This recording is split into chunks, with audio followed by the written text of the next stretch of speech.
Hello, and welcome to the Capital Gains Show.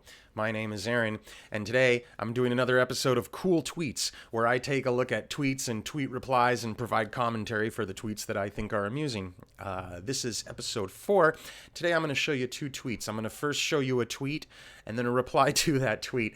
The first tweet is from the Socialist Party of Great Britain, and if you're not familiar with them, they are an authoritarian communist, Stalinist, tanky, big government kind of socialist party in Great Britain. And this tweet, in this tweet from them, they are criticizing the libertarian left for advocating worker co-ops.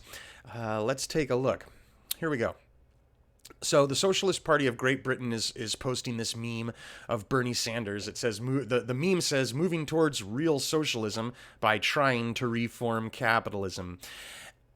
And the Socialist Party of Great Britain provides context for this meme by saying, pursuing worker-owned enterprises and cooperatives is a mistake. All we'd end up with in a competitive market economy is workers exploiting themselves as if they were exploited by capitalists. We must pursue direct collective ownership of all industries, natural resources, etc. So what they're saying here is they're saying that a competitive marketplace with individual competing worker-owned co-ops is a mistake, and that what we need is a planned economy where everything is owned collectively, aka publicly, as opposed to private worker co-ops. See, there's 2 kinds of property rights, only 2 kinds. There's private property and there's public property. Public property is inclusive and non-exclusionary and automatic. Everyone in a given society or economy or system owns every means of production and every large-scale piece of property in equal proportion. Whereas a worker co-op model is a private property kind of thing. Private property is exclusive. It is opt-in. It's not automatic. And by exclusive, I mean it's exclusionary. Some people would own private property while other people don't own private property, So the Socialist Party of Great Britain is criticizing the concept of private worker-owned co-ops and a competitive market economy, which is what market socialists and libertarian communists advocate. So before I start talking a little bit about why this tweet is why the ideas presented in this tweet are so stupid, let's take a look at someone else's reply. Here's the reply. This is per Bylund. He is an Austrian economist that teaches out of Oklahoma. If you don't already follow per Bylund's account on Twitter, you should do it. He's consistently tweeting great tweets. It doesn't matter if you're left or right. It's a good idea to follow his account and get a perspective of the pro-capitalism Austrian school of thought. Anyway, so he's replying or retweeting it, the Socialist Party's tweet, and he's saying, what they're saying here is that their idea is so inefficient that it would never work if there are options. And it's true. That's exactly what they're saying. They're saying that the Socialist Party of Great Britain is saying that there needs to be a mandated, forced, coercive, collective ownership of all the means of production, a planned economy, no competition, everything monopolized. But what that means, the consequences of that is that if you try to compete, you get thrown in jail. If you try to privately own some piece of property, even if you're collectively owning it with the workers that work in there, you'll be thrown in jail, or you're at minimum, your company is seized and turned over to the public at large, or reabsorbed back into the monopoly, the industrial monopoly. So what Per is saying here is that the ideas from the Socialist Party of Great Britain are not good. And he's pointing out that they're conceding the fact that people will choose other options if they are able to, that the monopoly wouldn't work unless it's mandatory, unless it's enforced, under threat of gulag, at the barrel of a gun, and so on.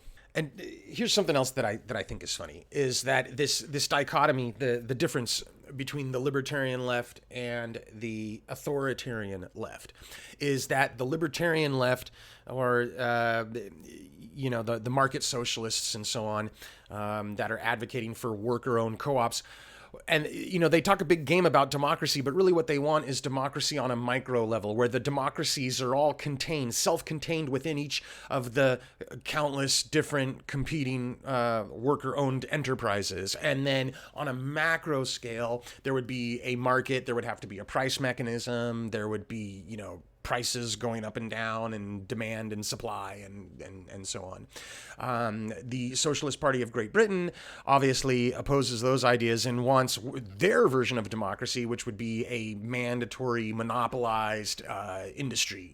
There would be one car company, there would be one energy company, there would be one, there would be one movie studio, and so on. And that would be a democracy on a macro scale, where everything is planned and everything is dictated and mandated. You have 5-year plans and so on. So it's very tanky. It's very, very authoritarian. And they admit it. They try not to admit it, but it's implied in the statements that they make that it's going to have to be mandatory, that there cannot be options, that the options have to be prohibited and under threat of gulag or something similar. Now, the reason that the monopoly has to be enforced is because a planned economy is very inefficient, and even the libertarian left, most of the libertarian left, seem to recognize it, because they don't want a planned economy. They want maybe economic planning contained democratically within each little enterprise, but that's on a micro scale, not a macro scale. And if they had the opportunity, they would make that choice. They would split off and compete and make their own little, enterprises and have that market flexibility.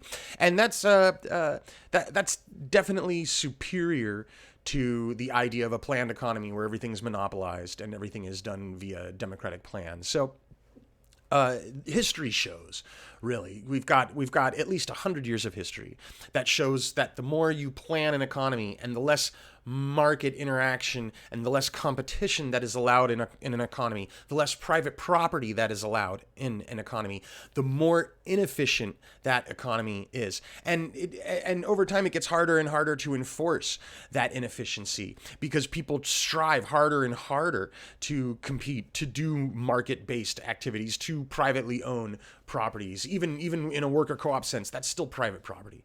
What else history shows is that over time, the longer a planned economy and a monopolized economy lumbers on, the inefficiencies grow and the waste gets worse. And what happens is a black market grows. Right now, you talk to a typical Cubano living in Havana, and they'll tell you that the black market is bigger than the official state economy, that they get more than half of their consumer needs met through the black market. And something similar was going on in the Soviet Union. They had a black market for broken light bulbs and all kinds of silly little instances of these illegal activities and these weird markets and trading situations that arose to deal with and get around the inefficiencies of those monopolized economies. So anyway, so Per Bylund is dead on here. He nails it. Here's another thing I want to get at, man, is that most socialists and most communists today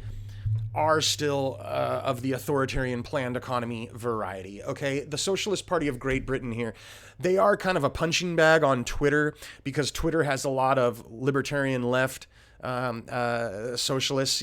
I call them champagne socialists or Starbucks socialists. They think that, everything will be great if we just mandate worker co-ops and let everything run in a market. That'll be better than a planned economy, but you would still have a lot of inefficiencies. However, the internet and Twitter notwithstanding, the libertarian left is definitely the minority of the left. Most of the left is authoritarian. Most of the left is big on planned economy, big government, that kind of thing.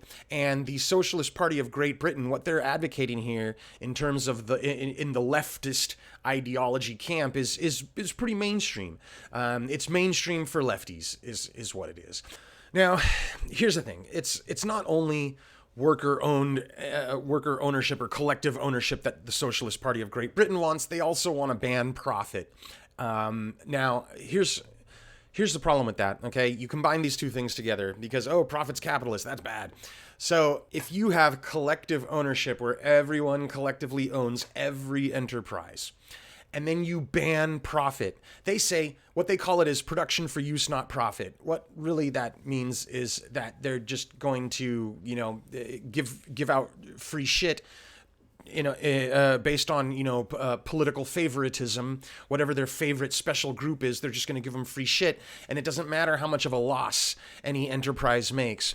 Now, if you have collective ownership of all the industries and none of those industries are making a profit, that is a surefire way to impoverish the entire society, because every widget produced in that economy will result in a net loss of value as in the whole economy.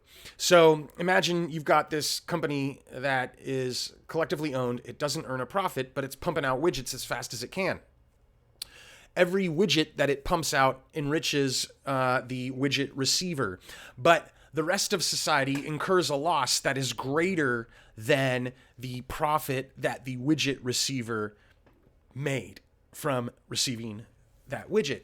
So what you're going to end up in over time is less of everything. There will be less prosperity, less stored wealth, less accumulated value. Fewer needs of consumers will be met, especially as time drags on. Every year, there's a net reduction in the total value in that society, in that economy. So the economy's working with less and less as time goes on. Its available resources and its available productive capacity will shrink constantly, and it shrinks and shrinks and gets worse and worse. And that's what you see happen in North Korea and in Cuba and in Venezuela. And it's what you see happen in any socialist regime. It definitely happened in the Soviet Union. So what you're looking at is an idea that is incredibly inefficient, and the inefficiency gets worse over time, and it becomes harder to enforce the mandate over time. And then you've got this increase in corruption and black market activity and all these malinvestments and economic distortions, and people start fleeing, and it just ends up being a total disaster. So parties like the Socialist Party of Great Britain, they've got a surefire recipe for poverty, for universal poverty, for destitution, for a mandate to incur a loss every time a widget is pumped out, for every service, for every good that is produced in their version of a planned economy. You're going to end up being worse off for it. Anyway, that's enough. Follow Per Bylund on Twitter if you haven't already, and thanks for watching.